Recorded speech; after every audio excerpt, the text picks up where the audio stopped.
From up in the air, you could see the dense forest, largely untouched and largely unoccupied. It is a portion of more than 60,000 hectares of forest that make up the total forest cover of Papua New district in East New Britain province. Towards the coast, you could see the forest being cleared to make way for oil palm, a lucrative business that is growing in popularity in most rural parts of the province. In the last 3 years, landowners here have allowed large foreign companies to enter their traditional land to develop the crop on a larger scale. The reason is the oil palm developers are providing better roads, schools and health services, which the PNG government has failed to provide in many years.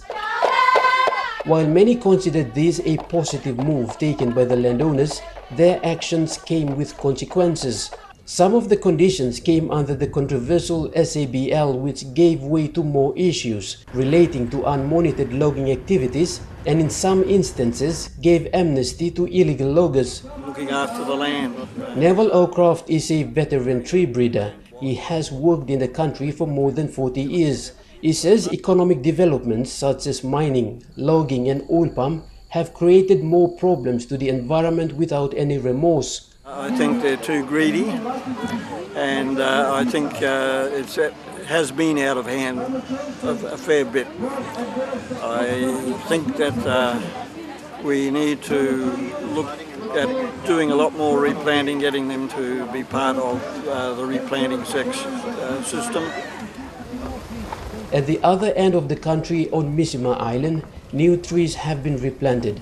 It's a reforestation program aimed at rebuilding the island's vegetation that was destroyed during mining operations in the mid-1990s. These trees on top here you see, it was done by the mines who came and rehabilitate this area. They planted these trees, but at the first there weren't any trees, it was only bare soil.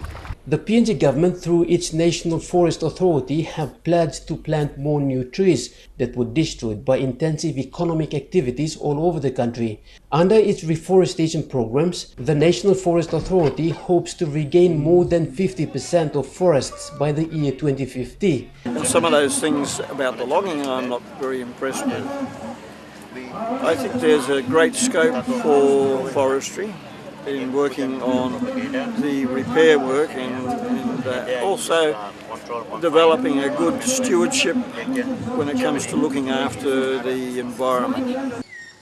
The impacts of deforestation continue to plague other parts of the world, such as in the Amazon, where at least 8 million hectares of forest are leveled each year for logging and other economic prospects. In PNG, foresters like Neville says deforestation is a national issue that is not much talked about and remained largely ignored. Edwin Fidelis, National EMTV News, Kokopo.